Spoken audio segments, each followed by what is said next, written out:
분당 우리 교회 이찬수 목사님께서 지난 6월 1일 오살리 기도원에서 열린 순복음 세계 선교대회에 오셔서 여러 선교사님들에게 많은 도전과 은혜를 주시고 가셨습니다. 저도 그 현장에 참석하였습니다. 지금 저의 기억 속에 생생하게 남아있는 것이 있습니다. 그때 이찬수 목사님께서 순복음 선교사님들께 던진 질문이었습니다. 그 질문은 아직도 저희 마음속에 짙은 문을 남기고 있습니다. 여러분, 왜 성령 충만 받으려고 하십니까? 이런 질문은 이제까지 제가 미처 생각해 보지도 못한 질문이기에 오늘 강사 목사님께서 강의를 통해서 이것에 대해서 무엇인가 강한 문제를 제기할 것이다 라는 기대를 갖게 되었습니다. 순복음에서 강조하는 성령 충만과 우리 강사 목사님의 입장 사이에 어떤 차이점이 있을까? 그런 궁금증도 저희 마음속에서 살아났습니다. 하지만 너무 제가 많은 기대를 해서 그런지는 모르지만은 저희의 궁금증과 기대감은 해소되지도 충족되지도 못하였습니다. 우리 강사 목사님께서 그 질문을 던지고 나서 하나님과 나와의 사이의 깊은 교제에 대해서만 말씀하고 가셨기 때문에 그렇습니다. 성령 충만을 왜 받으려고 하는가? 제 생각으로는 질문의 여지가 없는 질문이라고 생각합니다. 부활하신 예수님께서 제자들에게 나타나셔서 성령 충만을 강조하셨기 때문에 그렇습니다. 요한복음 2장 20절에 보면은 부활하신 예수님께서 제자들에게 나타나셔서 숨을 내쉬며 가라사대 성령을 받으라 이렇게 말씀하셨습니다. 누가복음과 사도행전에 보면은 예수님께서 성천하시기 직전에 제자들에게 아버지께서 약속하신 것이 너희에게 임할 때까지 이 성에 유하라 이렇게 명령하고 올라가셨습니다.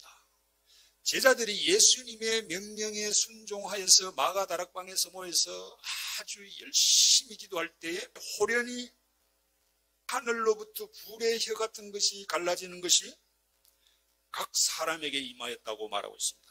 저희가 다 성령의 충만함을 받고 성령께서 말하게 하심을 따라 다른 방언으로 말하기 시작하였다고 말하고 있습니다. 사도행전 2장 4절 이 말씀에 우리가 주목해야 될 필요가 있습니다. 성령의 충만함을 받게 되자 성령께서 말하게 하셨고 제자들의 입에서 그들이 스스로 이해할 수 없는 방언이 터졌다고 기록되어 있습니다. 이 상황에 대한 증인들은 예수님을 믿는 사람들이 아니었습니다. 오순절 유대교의 절기를 맞이해서 당시 로마 제국 각지에 흩어져 있던 수많은 유대인들이 예루살렘에 왔습니다. 그들이 이 상황을 목도했습니다. 그들은 이 상황을 이해하지 못하기 때문에 어떤 사람은 대낮부터 술 취했다고 빈정대는 사람까지 있었습니다. 이 사람들은 예수님을 믿지 않는 유대교인들입니다. 이들은 물론 예수님을 믿지 않는 유대교인들에게 이들의 증언은 확실한 역사적인 사실로 우리가 받아들일 수가 있습니다. 사도행전 2장 이후에 보면은 이와 유사한 사건들이 여러 곳에서 기록되어 있는 것을 우리가 찾아볼 수 있습니다. 예수님께서 약속하였던 성령이 그들에게 임하였고 그때의 성령 충만의 증거로서 방언이 임하였다는 사실입니다. 이렇게 확실한 성령 충만의 증거로서 방언이 임하였는데 오늘날 우리들은 방언에 대하여서 관심을 갖지 않거나 편견을 갖거나 편협적이거나 무시하는 경향이 있습니다. 다시 말하자면 방언에 대해서 많은 교회들이 성령의 은사로만 치부하고 있다는 사실입니다. 성령의 은사에는 여러 가지 은사들이 있습니다. 말씀의 지혜의 은사, 말씀의 지식의 은사, 예언의 은사, 병 고치는 은사, 영분별의 은사 등등 여러 가지 은사들이 있습니다.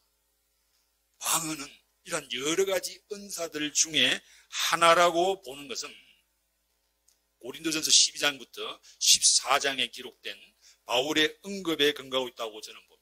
저는 특별히 고린도 서신을 전공한 목사로서 이러한 경향에 대해서 많은 아쉬움이 있습니다. 어떤 면에서는 주님께서 약속하시고 부어주시는 성령에 대해서 애써 애면하는 것이 아닌가라는 안타까움도 있습니다. 바울의 언급과 같이 방언을 성령의 은사로 치부하게 되면 방언은 받아도 되고 받지 않아도 되는 은사로 받아들일 수가 있습니다. 왜냐하면 각자에게 맞는 특별한 은사들이 있기 때문에 그렇습니다. 그렇지만 제 생각은 다릅니다. 저는 방언이 하나의 은사로만 분류되어서 방언이 가지고 있는 중요한 의미를 축소시키거나 희석해서는 안 된다고 봅니다. 누가의 기록에 보면은 방언은 은사라기보다는 성령 충만의 확실한 증거입니다. 성령 충만의 확실한 증거이기 때문에 누구나 모든 사람들이 다 받아야 된다고 생각합니다. 성령 충만은 예수님께서 우리에게 주신 명령이기 때문입니다. 성령 충만의 증거로 쓰임하는 방언의 의미에 대해서 한번 살펴보겠습니다.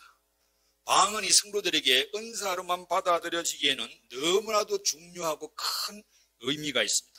우리가 방언을 말할 때 내 자신도 이해하지 못하는 언어가 우리의 입술을 통하여서 나의 의사와는 전혀 상관없이 말하여지고 있는 것에 주목해야 됩니다. 무엇보다도 우리가 방언을 말할 때에 나의 정신이 온전한 상태에 있다는 것을 중요하게 생각해야 됩니다. 내가 이런 말을 해야 되겠다고 의도해서 나오는 것이 아닙니다. 그리고 내 정신이 온전하지 않은 상태에서 내가 주절주절되는 말이 아니라는 것입니다. 이것이 방언의 특성입니다. 이러한 특성은 방언을 하는 지금 이 시간 주님께서 나와 함께 하고 계시다는 강력한 증거입니다. 다시 말하면 하나님께서 나의 입술을 주장하고 있다는 증거입니다. 방언 기도의 중요성이 바로 여기에 있습니다. 내가 3시간, 4시간 방언 기도를 할 때에 나의 정신은 온전한 상태에서 내가 의도하지도 않은, 내가 이해할 수도 없는 말이 내 입술을 통해서 계속 나온다는 것은 하나님께서 나와 함께 하신다는 확실한 증거입니다. 이러한 의미의 방언이 우리의 입술에서 처음으로 체험되는 사건을 우리는 성령 침례라고 표현합니다. 성령 침례는 내 안에 계신 성령님과 나 자신이 처음으로 인격적 만남을 갖게 되는 것을 말합니다. 우리가 예수님을 믿을 때에 내 의지로 내가 뜻해서 예수님을 믿었다고 말하는 사람도 있을지 모르지만은 우리가 신앙생활을 하면서 뒤를 돌아보면은 내가 한 것이 아니고 내 안에 계신 성령님께서 은혜를 주셔서 나의 영안을 열어주셔서 예수님을 영접하게 되었다는 것을 우리가 고백하게 됩니다. 이와 같이 우리가 예수님을 믿을 때에 우리 안에 성령님께서 와 계십니다. 그런데 우리는 이 성령님이 우리 안에 와 계신 것을 깨닫지 못합니다. 인식하지 못합니다. 그런 상태에 있다가 갑자기 내 안에 계신 성령님을 인식하게 되는데 이것을 성령 침례라고 표현합니다. 성령 침례를 또 다른 말로는 성령을 받았다라고 표현하기도 합니다. 사도 바울이 에베소에 가서 어떤 제자들을 만나서 그들에게 물어봅니다. 너희들이 믿을 때 성령을 받았느냐라고 던지는 질문이 있습니다. 사도 바울이 이런 질문을 하는 것은 이러한 의미의 성령 침례를 말합니다. 사도 바울이 고린도 전서에서 방언을 은사로만 취급하고 고린도 교인에게 특별히 예배 시간에 방언을 자제시킨 것은 고린도 교회의 특수 상황과 관련이 있습니다. 바울이 방언을 자제시킨 이유는 예배의 질서를 유지하기 위한 것입니다. 교회의 일부 성도들이 영적인 흥분 상태에서 예배 시간에 방언을 중구난방으로 말함으로써 예배 질서가 급격하게 무너졌기 때문입니다. 오늘날 대예배를 말하면 장로님이 대표 기도를 하는 그 시간에 다른 성도들이 각자가 방언을 주절되면 예배의 질서가 완전히 무너지게 되는 것입니다. 이와 유사한 현상이 고린도 교회에서 일어났다고 봅니다. 왜 그들이 이런 일을 했을까? 이것은 방언을 받은 고린도 교인들이 방언에 대한 오해에서 빚어진 혼란이었습니다. 고린도 교회 교인들 중 일부가 방언을 받고 방언을 말하게 되자 그들이 방언을 이 세상의 언어가 아니고 저 하늘나라의 언어로 그들이 이해하게 되었고, 이렇게 이해하게 되자 그들은 지금 방언을 말하는 이 순간 하늘나라에 들어가 있다고 그들이 생각하게 되었습니다. 다시 말하면은 과도하게 실현된 종말론 사상에 빠졌습니다.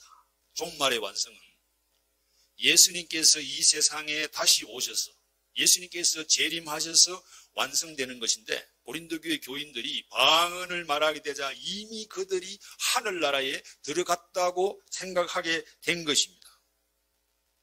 자연히 이들은 방언을 말하지 못하는 다른 성도들에 대해서 영적인 우울감을 가지게 되었고 성령 열광주의에 빠지게 되었습니다. 그래서 예배 시간에 자기의 우울감을 드러내고자 각자가 방언을 말하기 시작해서 예배의 질서를 심각하게 흐트리게 되었습니다. 그래서 바울이 예배의 질서를 바로 잡아야 할 뿐만 아니라 그 당시 이방 세계에 교회에 좋은 이미지를 심어주어야 하는 상황에 처하게 되었습니다.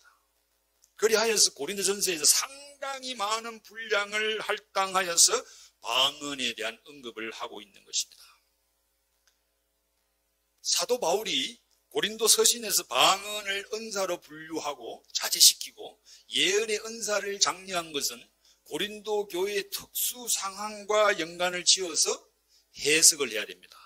고린도 교회에 해당하는 특수 상황적 언급을 확대 해석해서 누가복음이나 사도행전에 확대 해석하게 되면은 성서 해석상 무리를 가져오게 되고 성경 말씀을 왜곡할 수 있다고 생각합니다. 무엇보다도 성령에 대해서 예수님께서 하신 약속의 말씀이 성취된 오순절 강림 사건의 의미를 축소하거나 약화시킬 수가 있습니다. 왜 성령 충만을 받아야 되는가? 성령 충만의 개념을 살펴보면 여기에 대한 답을 찾을 수가 있습니다. 성령 충만은 내가 죽고 내 안에 계신 성령님께서 살아나는 것입니다. 어떻게 내가 죽고 내 안에 계신 성령님께서 살아날 수가 있느냐? 예수님께서 세상 끝날까지 우리와 함께 하신다는 그 말씀에서 찾아볼 수 있습니다. 지금 주님께서, 예수님께서 우리와 함께 하고 계십니다.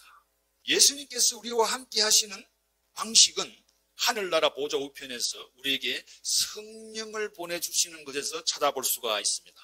예수님께서 우리에게 성령을 부어주시고 그 성령께서 우리 안에 계신다는 것을 확인시켜주는 것이 성령님과 나와의 인격적인 만남입니다. 내 안에 계신 성령님, 내주하시는 성령님과 나와의 인격적인 만남입니다. 내 안에 계신 성령님을 확인시켜주는 것이 방언입니다. 내 입에서 내가 알 수 없는 말이 내가 의도하지 않은 상태에서 나의 입을 통해서 나온다는 것은 하나님께서 나와 함께 하심을 깨우쳐 주는 것입니다. 이러한 개념의 방언을 성령의 은사로만 치부하면은 매우 잘못된 것이라고 저는 생각합니다. 무엇보다도 고린도 교회의 상황과 오늘날 우리가 방언을 말하는 것과는 확연한 차이가 있습니다.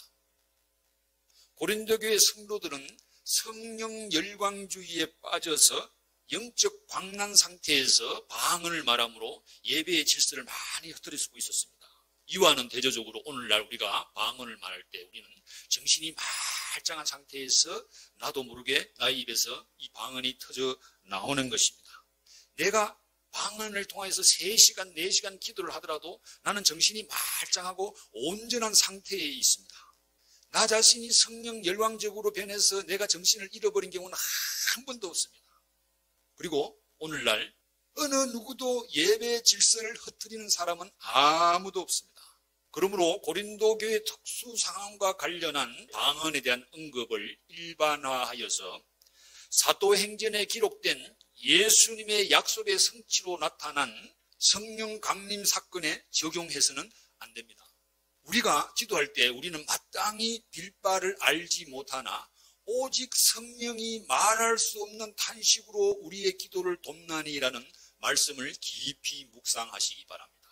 성령께서 우리와 함께 하시며 탄식하시기도 하시고 또 우리 입술을 통하여 찬양하게 하시기도 하시고 우리의 기도와 간구를 인도하시기도 하시고 우리의 앞날을 밝히 비추어서 깨닫게 하시기도 하시고 우리에게 말씀을 주시고 필요한 메시지를 전달하시기도 하십니다.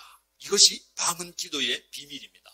부활하신 주님께서 제자들에게 내가 세상 끝날까지 너희와 함께 하시리라는 주님의 말씀 속에서 방언 기도의 비밀을 찾으시기 바랍니다.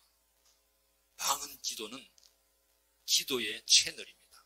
하나님과 나 사이에 기도의 채널이 열렸다는 강력한 사인입니다.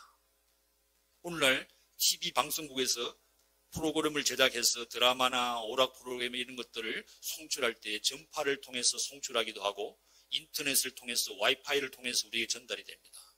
그러니까 방언 기도는 방송국에서 우리에게 전달되는 전파와도 같습니다. 인터넷과 같습니다. 와이파이와도 같습니다. 이런 채널을 통해서 하나님께서 우리에게 메시지를 주시기도 하시고 우리가 기도와 간구를 올려드리기도 하고 서로가 의사소통을 하게 되는 것입니다. 이것이 방언 기도입니다.